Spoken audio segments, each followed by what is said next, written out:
Fala galera, o Hotmar Rico aqui e hoje tem um vídeo aqui pra gente assistir. Por que pessoas inteligentes ganham menos dinheiro? O que é que elas fazem que as outras pessoas não fazem? As pessoas que são burras ganham mais? É isso que a gente vai descobrir no vídeo de hoje. Vídeo do criador Jovem de Negócios. Deixa eu logo me inscrever no canal e deixar aquele like monstro, beleza?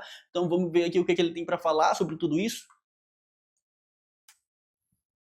Antes, me ouve. Eu li esse estudo de 2008 que mostrou a relação entre QI e renda, e o resultado foi curioso. Cada bolinha nesse gráfico é uma pessoa que participou da pesquisa. E ainda que haja uma variância bizarra, a interpretação é razoavelmente clara. Quanto mais QI, em média, mais renda. Agora, quando a gente olha para a relação entre patrimônio e QI, a situação é meio esquisita, para dizer o mínimo. Que tipo de gráfico é esse? Sim, existe uma concentração de pessoas que ganham menos entre a faixa de QI de 70 e 90, mas se você analisar os dados a partir da faixa de 40 mil dólares de patrimônio, qualquer correlação deixa de existir. Zero. Isso significa que, a partir de determinado patamar de QI, que pelo gráfico parece ser 90, não tem absolutamente nenhuma correlação entre você ser inteligente e você ter mais dinheiro. E o mesmo Peraí, que se eu soubesse que ia ser assim, eu tinha estudado pro vídeo, tá ligado? acontece com o primeiro gráfico. Esse comentário não foi inteligente, cara, não foi. Ainda que para valores de renda exista uma correlação, a partir de 40 mil dólares também não é possível ver essa correlação entre QI e renda. Isso faz com que haja uma quantidade de pessoas que são muito ricas e muito inteligentes, semelhantes a uma quantidade de pessoas que é muito rica e, bom, nem um pouco inteligentes. Se você não era o nerd da sala, não tema, existe esperança para você. Então nesse vídeo a gente vai ver se inteligência é tão importante assim. E se sim, porque existem tantas pessoas inteligentes que ganham menos do que pessoas com QI muito menor do que elas. Eu tenho uma resposta. E ela é: as pessoas que não são tão inteligentes, elas não têm medo de errar, tá ligado? Elas botam a cara e foda-se, se der certo, deu, se não der, não deu, ninguém vai se importar. Eu acredito que é isso, entendeu? Tipo assim, esse medo do julgamento, muitas das vezes, é o que limita o seu potencial em fazer com que você tenha sucesso, com que você ganhe mais dinheiro, seja da forma que for, seja produzindo conteúdo, seja dando a cara a tapa, vivendo de ser influencer e etc. Eu acredito que é isso. Até porque esse conteúdo mais superficial é o que conecta com muito mais gente. É ou não é? Quando a pessoa ela é muito inteligente, ela grava um vídeo que é muito técnico, ela acaba não conseguindo conversar com muitas pessoas. Bem, essa é a minha opinião, né? Já estou pausando demais aqui o vídeo. Ainda deu nem um minuto que eu já estou falando.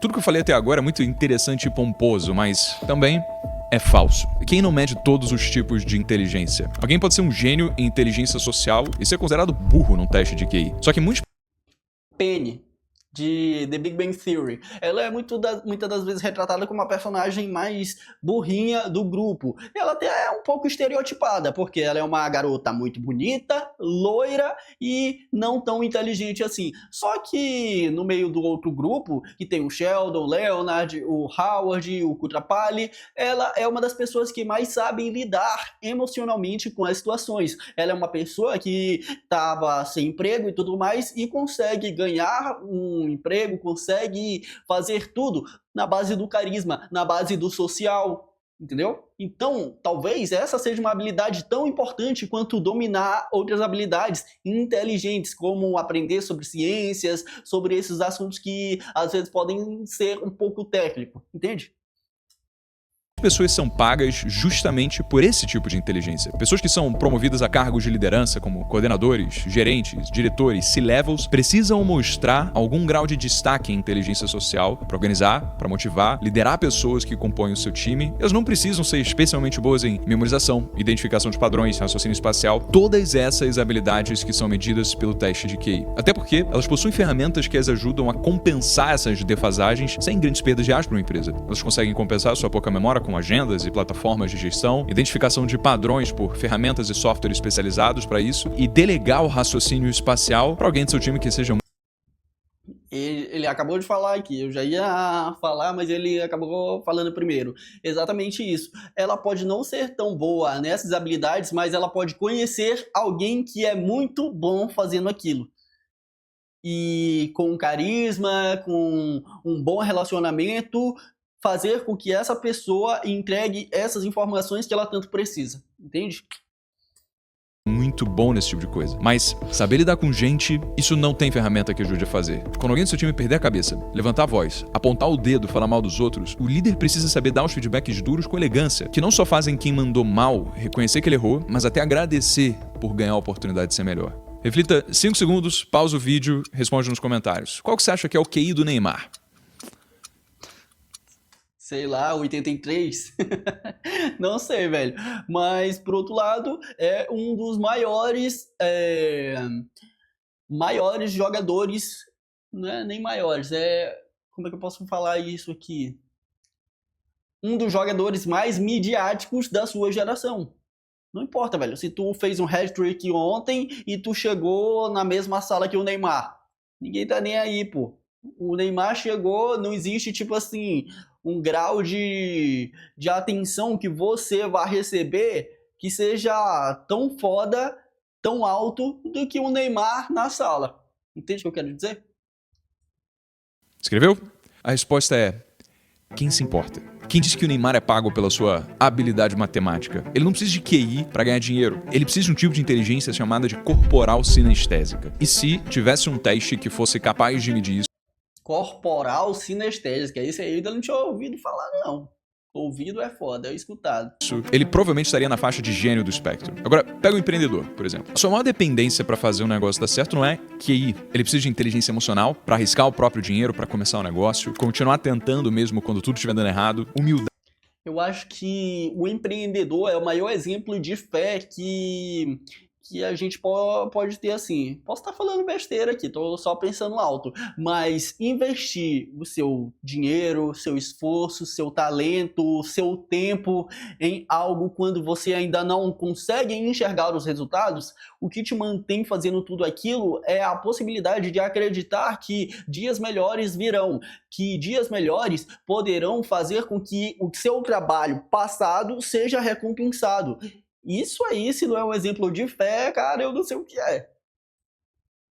Para aprender com os próprios erros e força de vontade pra caramba, pra conseguir trabalhar tanto quanto ou mais do que a maior parte dos seus empregados. Isso, se ele realmente quiser colocar um negócio de pé. Inclusive, para muitos empreendedores, é inclusive ter um QI médio que o faz mais propenso a arriscar. Como assim? Pensa numa pessoa no espectro de gênio do teste de QI, calculando as chances do negócio dar certo. Se eu analisar... Ele fica muito parado, muito travado.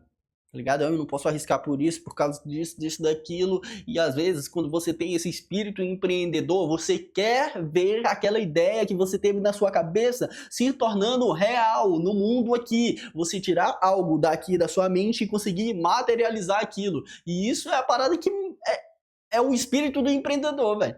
Tá ligado? Você aí que tem esse espírito, você sabe o que eu tô falando. O espaço amostral de empreendedores bem-sucedidos no período de um ano e plotá-los num gráfico de distribuição gaussiana, eliminando os extremos, fica evidente que somente 10% dos empreendedores de primeira viagem têm chance de sobreviverem até o segundo ano, o que me dá 90% de chance em fracassar na primeira tentativa.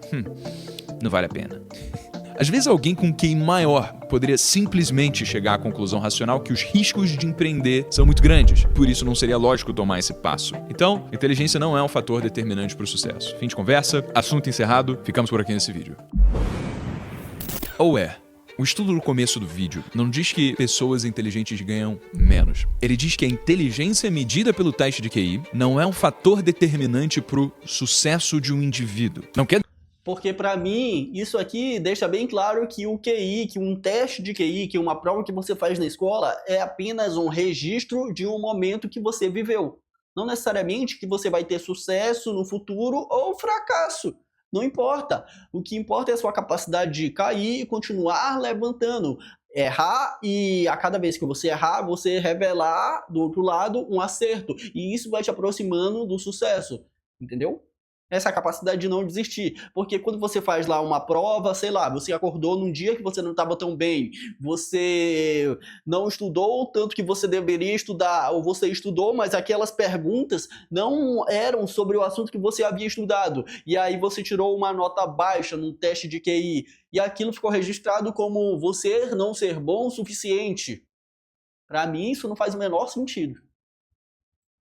Quer dizer que as outras inteligências não sejam importantes para o sucesso. Se a gente olhar para o topo da pirâmide do Brasil em renda, a gente não vai ver as pessoas mais inteligentes? Ó, eu procurei no Google quanto ganha o topo 1% mais rico do Brasil e foi isso que eu encontrei. Em 2023, em média, o topo 1% mais rico ganhava R$ 20.600. Existem muitos caminhos para chegar até aqui. Médicos, engenheiros, advogados, programadores, são todas profissões conhecidas por serem comum pessoas ganharem esse nível de remuneração. Aqui nessa faixa também tem pessoas concursadas, assumindo cargos no funcionalismo público, e essas são justamente as pessoas que ganham prêmios, ganham renome, publicam artigos e de todas as formas são vistas como pessoas muito inteligentes. E isso é absolutamente verdade. Todos. Agora leva esse mesmo tanto de dinheiro para quem trabalha empreendendo no marketing digital, empreendendo, criando conteúdo, empreendendo, sendo um influencer. Você vai ver que esse número é até baixo, R$ 20.000 por mês. Caramba, só isso, entende? Esses são profissionais que precisam ser muito inteligentes em QI para conquistar cargos de renome em suas áreas. Advogados, médicos, engenheiros, programadores, juízes de direito precisam de um tipo de inteligência chamado de inteligência fluida, que é a capacidade de resolver nossos problemas, usar lógica em situações inéditas, identificar padrões complexos e compor isso com a sua inteligência cristalizada para resolver esses problemas. Você vê, concursados, muitas vezes eles precisam de habilidades matemáticas, memorização, raciocínio lógico e abstrato. Então, para ocupar o topo 1% da pirâmide de renda do Brasil, QI é sim um fator determinante se você seguir essas carreiras. Mas, agora olha os 10% mais bem-sucedidos desses 1% mais bem-sucedidos. E antes de eu mostrar esse topo 0,1% da pirâmide, eu preciso falar do patrocinador desse vídeo, a Lab Media. A Lab Media é uma Lab Media, se quiser patrocinar o canal, estamos junto, meu bem. Estamos aqui com você, beleza? Empresa que faz SEO para que gare facilidade nas suas. Esse daqui é o topo 0,1% da pirâmide de renda do Brasil. A média de salário nessa faixa já começa a ser de 95 mil por mês. Agora sim, a brincadeira tá começando a ficar legal. Aqui já não existem mais concursados, a não ser aqueles que passaram os concursos para prático ou tabeliões e cartórios. Fora isso, não existe nenhum cargo público com salário de 95 mil. Alguns médicos cirurgiões ganham isso, eles conseguem chegar nessa faixa de renda, mas não a mesma quantidade de advogados e quase nenhum engenheiro exercendo profissão. Agora, o que você principalmente encontra nessa faixa são executivos de empresas que subiram a escada corporativa do negócio ao longo de algumas décadas e viraram diretores, C-levels. E na faixa também o Rob Spector, a Jessica Pearson, o Mike Royce, para você que não tá pegando as referências, isso aí vem da série Suits. Você encontra muitos empreendedores de pequenos e médios negócios. Mas não acabou. Se agora a gente sobe o nível e olha para a faixa dos 0,01% mais ricos, ou seja, os 1% dos 1% mais ricos. Essa turma ganha em média 1.600.000 por mês. E não existem profissionais liberais aqui. Não existem médicos, engenheiros, advogados, programadores, não existem funcionários públicos concursados, nem existem executivos que ganham essa quantia. Praticamente, o único grupo que sobra para conquistar essa renda são empreendedores. E esses empreendedores são muito inteligentes? Bom, eles certamente não são burros, mas podem até não ser, mas as pessoas que trabalham para eles são. Não há nada que ateste eles serem mais inteligentes do que a turma que ficou no topo 1%, ou no 0,1%. Inclusive, pelo que a gente viu no gráfico, tem uma concentração de pessoas maior que são mais inteligentes e estão ganhando menos. Mas quais são os motivos do porquê isso acontece? Se alguém já é muito inteligente, por que ela não busca chegar nas maiores faixas de renda? Vamos analisar alguns dos motivos. Pessoas extremamente inteligentes. Elas encontram algum conforto, empregos de alto prestígio que não são bem pagos. Ou, melhor dizendo, que não são bem pagos na proporção da sua inteligência. Afinal, pessoas inteligentes escolhem essas carreiras porque inteligência como medida pelo teste de QI é um diferencial competitivo determinante para a ascensão financeira. Assim, indivíduos com QI muito acima da média veem essas profissões tradicionais como um caminho natural e seguro para ter uma renda satisfatória, porque elas sabem que vão conseguir se destacar. Vamos lá, imagina que João é um jovem que sempre foi um aluno nota 7. Ele nunca foi um aluno especialmente dotado, mas também nunca se considerou um aluno burro. Ele sentia que precisava estudar muito mais do que as outras pessoas para conseguir as mesmas notas, mas no final ele sempre conseguia passar de ano. Alguns amigos dele, por outro lado, eles pareciam que tinham um cérebro de um ultraprocessador da NASA. Eles tiravam notas muito melhores, gabaritavam simulados e pareciam estudar muito menos. E tudo indicava que eles conseguiriam passar em qualquer concurso que dispusessem. Foi exatamente isso que fizeram. Melhores, gabaritavam simulados e pareciam estudar muito menos. E tudo indicava que eles conseguiriam passar em qualquer concurso que dispusessem. Foi exatamente isso que fizeram. Um deles passou para medicina. no FRJ, o outro conseguiu direito na USP, o outro foi aprovado para engenharia no ITA. E como o João se sentia Engenharia no ITA. No ITA, uma das provas mais difíceis, se não a mais difícil do Brasil, nesse ramo de concursos. muito aquém desses amigos. Ele nunca nem considerou entrar nessas áreas em que ele precisaria concorrer com essa turma, porque ele sabia que contra esses caras não tinha chance. A escolha dele, então, foi avaliar as outras coisas que ele poderia fazer que não iriam requerer competir com os amigos do João. E aí ele que envolvia o quê? Geralmente empreendedorismo, geralmente criação e produção de conteúdo. escolheu fazer ADM numa particular e, em paralelo, abriu um e-commerce que vendia figurinhas raras de álbum de futebol e começou a produzir conteúdo sobre futebol No Instagram. Aí, ó, estão falando do Josão. no Instagram. O João era um cara muito engraçado, ele manjava muito disso, ele é conversativo. Então, depois de alguns meses de muita disciplina, muito trabalho, ele conseguiu fazer o perfil dele crescer e aí começou a divulgar o seu e-commerce. Consequência, João começou a comprar e revender figurinhas em todo o Brasil em um negócio que já faturava mais de 100 mil por mês em menos de um ano.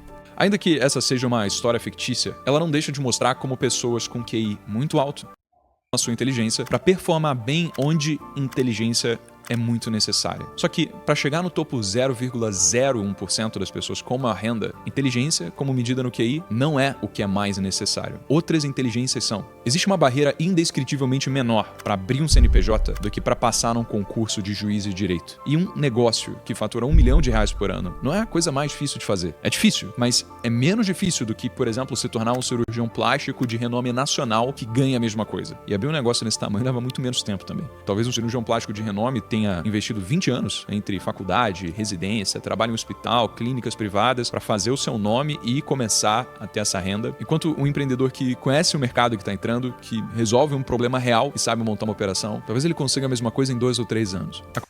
Por quê? Deixa eu até voltar aqui. Porque ele consegue ter esse mesmo resultado investindo um pouco menos de tempo. Enquanto esse aqui passou 20 anos, esse aqui passou 2, 3. Porque um negócio dentro de uma rede social, ele consegue ser muito mais escalável. Ele consegue atingir muito mais pessoas do que um único cirurgião plástico conseguiria fazer. Esse cara aqui, ele ganha dinheiro na escassez. Por quê? Porque ele é um dos poucos caras que consegue consertar determinada imperfeição dentro do corpo de uma... Dentro não, né? Mas no corpo de uma pessoa em específica. E essa pessoa poderia pagar uma baita de uma grana para ser consultada, para ter uma cirurgia feita por esse cara. Enquanto esse outro aqui, ele consegue, através do conhecimento dele, vender produtos, consegue vender espaço para publicidade no conteúdo que ele produz para grandes marcas, porque ele atinge muitas pessoas. 10 mil, 20 mil, 1 milhão de pessoas dentro de uma rede social. Pegou a linha de raciocínio? Resolve um problema real e sabe montar uma operação, talvez ele consiga a mesma coisa em 2 ou 3 anos. Acontece que empreender é arriscado. Você pode perder tudo se você não souber o que está fazendo. Então, as pessoas mais inteligentes que já têm carreiras consolidadas ficam numa posição confortável o suficiente com essa qualidade de vida e tendem a não ver sentido em abrir mão disso para abrir um negócio que pode acabar nem dando certo. Enquanto para pessoas menos inteligentes, concorrer no meio dos crânios nunca foi sequer uma possibilidade para começar, então empreender é quase como a única saída para conseguir ganhar mais dinheiro. E por isso, eles ficam mais propensos a arriscar. E aí, como tem muitas mais pessoas moderadamente inteligentes em números absolutos arriscando para criar negócios do que pessoas extremamente inteligentes, as pessoas moderadamente inteligentes... Galera, esse vídeo aqui, ele me passa uma vibe do estilo do Ciência Todo Dia, Pedro Lois, só que no nosso ramo de marketing digital, empreendedorismo, desenvolvimento pessoal, microfonezinho aqui, uma explicação passando no B-roll. Show de bola, mano. Show de bola. Eu vou até ver aqui se eu já deixei o like. Ah, já deixei o like. Mas eu vou tirar pra dar outro like, tá ligado? E tipo, mano, realmente videozinho assim, muito bom. Eu vim aqui preparado pra ter um outro tipo de react. Porque, no caso, eu achei que ele iria falar sobre como, às vezes, ter uma comunicação mais superficial na rede social, ela faz com que você atinja muitas pessoas. Só que ele trouxe uma outra vertente das pessoas serem muito inteligentes, ganharem menos. Gostei. Inteligentes vão chegar no topo da pirâmide de renda em maior número, simplesmente porque a base dessa turma já é maior para começar. E é claro, isso só aconteceu também porque essas pessoas que são moderadamente inteligentes no que é medido pelo teste de QI foram capazes de desenvolver habilidades que não têm a ver com QI, mas estão diretamente relacionadas à alta renda. Essas habilidades, por exemplo, têm a ver a saber onde encontrar as pessoas inteligentes, cativá-las, liderá-las, conhecer o mercado onde elas estão entrando, identificar problemas reais nesse mercado, desenvolver soluções hipotéticas que atendam a essas soluções, testar essas soluções, ajustá-las com base nos feedbacks dos clientes e, ao longo do tempo, montar uma operação escalável que entregue essa solução para cada vez mais pessoas.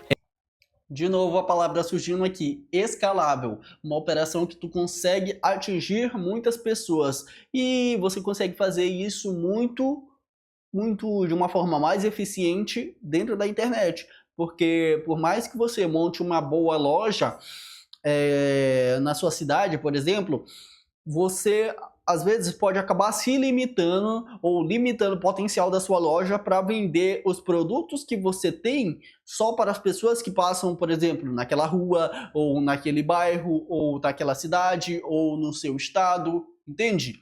O grande potencial da internet é justamente você ter um produto e conseguir vender ele para o Brasil inteiro, conseguir vender ele para outro país, entende?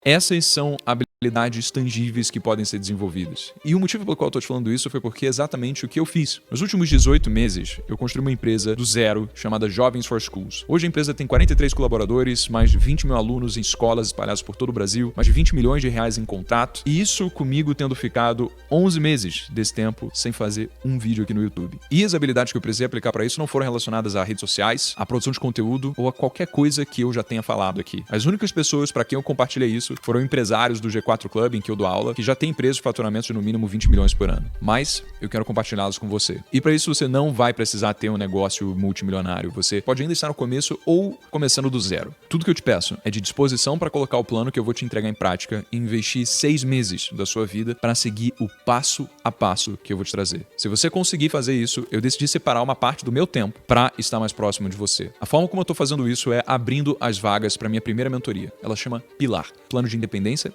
Liberdade e Alta Renda, em que a gente vai trabalhar exatamente essas habilidades que são as mais valiosas do mercado hoje para que você possa aumentar sua renda, empreender e saber o que fazer com o dinheiro que você vai alcançar para ganhar independência geográfica e liberdade financeira para aproveitar sua vida enquanto você é jovem. Mesmo que você não seja genial e mesmo que você não tenha empreendido antes. Essas habilidades de alta renda são possíveis de serem desenvolvidas. E eu tô comprometido a dar o máximo de mim para pegar na sua mão durante os nossos encontros ao vivo. Mas para garantir que você vai estar no caminho certo, eu preciso saber o seu nome, eu preciso conhecer sua vida e entender sua situação. E isso só dá para fazer com poucas pessoas. É por isso que o Hotmart Rico. Galera, ele tá fazendo aqui uma espécie de call to action para o produto que ele vai vender e tudo mais. Ah, cheio de muriçoca aqui, hein? Caramba, velho. Comecei a gravar, isso não tava assim. Enfim, e vou parar o vídeo por aqui e deixar uma ressalva que ainda existem criadores de conteúdo no marketing digital, no ramo do empreendedorismo, nesse ramo de educação, que fazem um trabalho muito bom. Para você ter uma noção, esse vídeo ele foi lançado há pouco menos de um mês. Nós estamos aqui em... deixa eu ver aqui. Ele foi lançado 30 de abril de 2025. Nós estamos em 13 de 6 de 2025. E, cara, para você ver aí que por mais que ainda existam golpistas nesse mercado do marketing digital, ainda assim existem criadores de conteúdo que fazem um trabalho muito bem feito. Então esse foi o react de hoje, trouxe ele aqui, gostei do vídeo e eu espero que você também tenha gostado, beleza?